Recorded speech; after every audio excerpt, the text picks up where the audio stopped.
Okay, well, hello, everyone. As we wrap up, I want to thank you for your active engagement and for making the 2022 USAID Asia Counter-Trafficking in Persons Evidence to Action Summit a success. This is our third consecutive year that we came together to share and learn from each other through evidence to better combat trafficking in persons, protect and safeguard marginalized and vulnerable populations.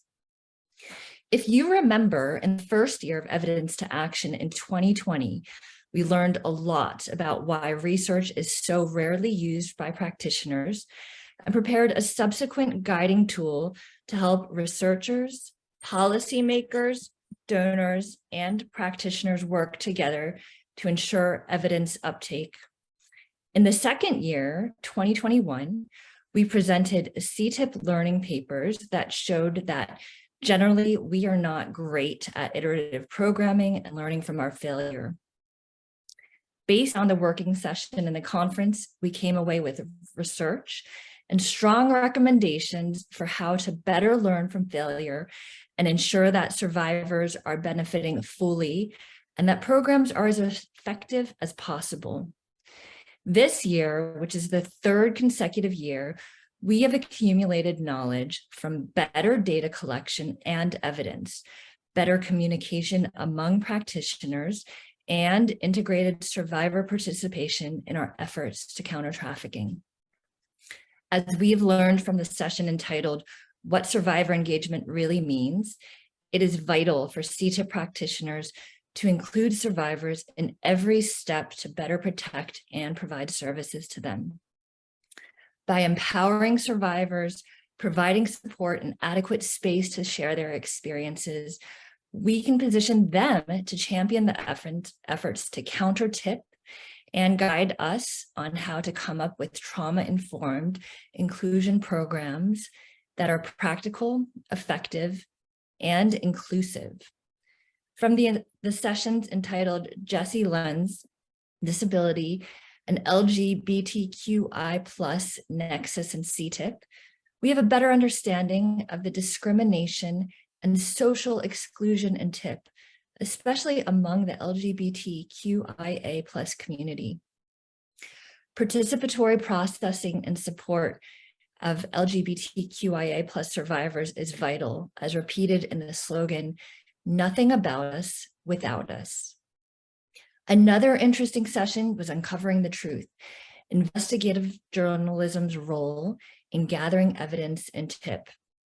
Given the vital role of the news and media outlets in shaping the public perspective, journalists working to cover story in the field of human rights hold the power to help raise awareness on crimes such as human trafficking and to provoke social change.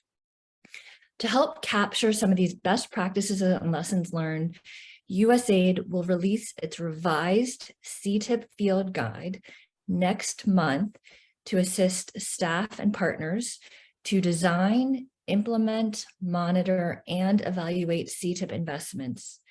The guide includes recommendations for integrating CTIP activities into larger development programs, tools for designing standalone activities, and evaluation techniques. I would like to sincerely express my appreciation and thanks for your meaningful engagement and unwavering support in successfully concluding this year's Evidence to Action Summit. It is my utmost hope that the conversations and dialogues that brought us together to this platform do not end here, but rather ignite a continued conversation for us, CTIP practitioners, frontline workers, the donor community, researchers, and academics to better utilize evidence in guiding the implementation of effective anti-trafficking practices and share them along with everyone to better protect and safeguard marginalized and vulnerable populations. I would like to thank Winrock International, all speakers, moderators, panelists, and USAID staff who have worked so hard, so tirelessly and professionally to make this event a great success. My gratitude to all of you who are participating from across the globe and are part of this commitment that we will work together to better combat TIP. I look forward to seeing you on future USAID Asia CTIPS events and better utilize evidence in our work to protect and safeguard the most vulnerable. Thank you all once again and stay safe. And now over to Nina Etiamezian, Associate Vice President of the Human Rights Education and Empowerment Division at Winrock. Thank you, Janice. And good evening, everyone. Good afternoon, good morning, depending on where you are. It's been my pleasure and my honor to participate in and attend quite a few of the events and hear speakers and learn about new things. I'm on the East Coast of the US, so it was usually in the evening for about 3 or 4 hours.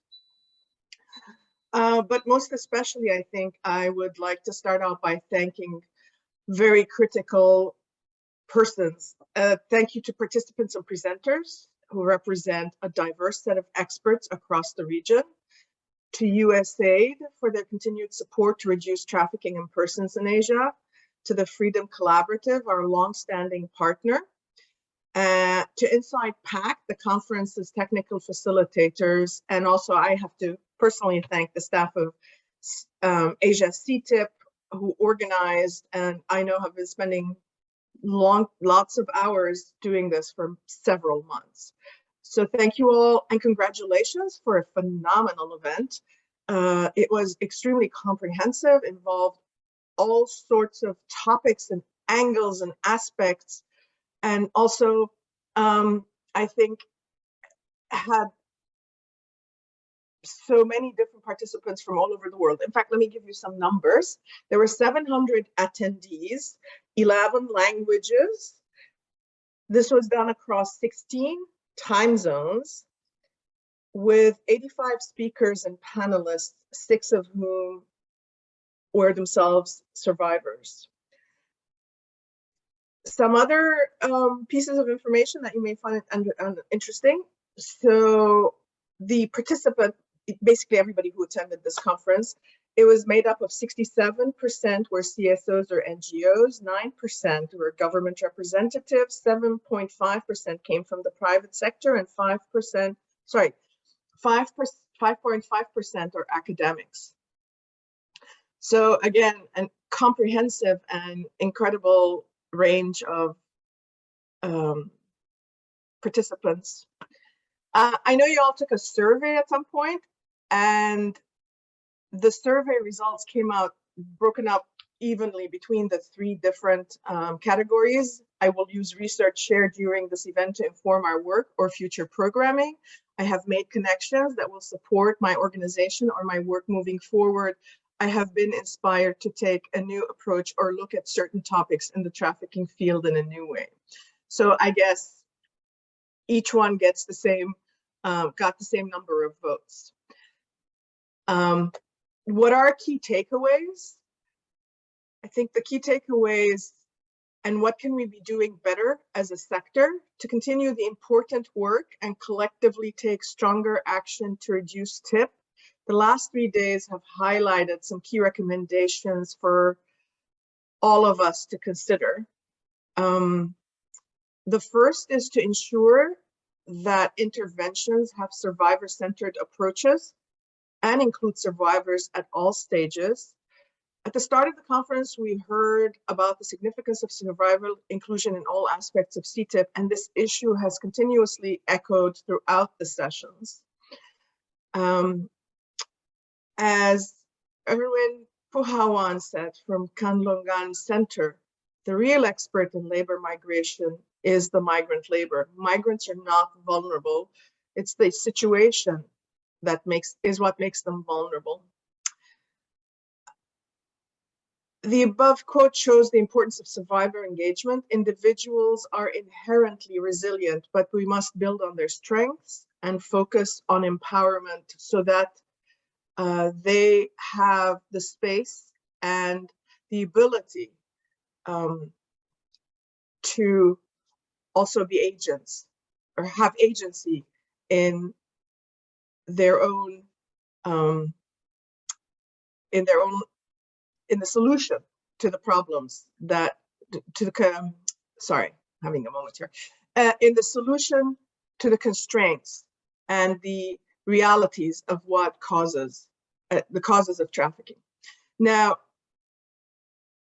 another point that came out was support migrant workers and victims of trafficking to recognize their rights.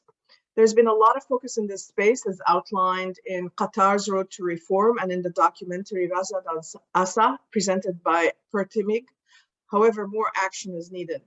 As domestic, again, another quote, as domestic workers, we go through so many hardships. As domestic workers, they ignore us. They don't see our worth. They don't understand that our work makes all other work possible. This quote is from Myrtle, the IDWF president. And it's quite compelling. The third point is more research and data are needed to better understand individual context. An oversimplified narrative when discussing TIP can risk poorly informed interventions. We saw this in the climate change and trafficking session where more research is needed to strengthen understanding on individual contexts. Another quote from Pradeep Praxis, survivor engagement inclusion should be in all parts of CTIP paradigm. The survivor inclusion is a rarity in most of the projects. The fundamental question is why the project for survivors is not evolving into a project of survivors. I think I will leave you with that. Thank you very much again to everyone. And I hope this has inspired all of you and all of us to move forward and continue certainly engaging in this extremely critical and important work that we all do.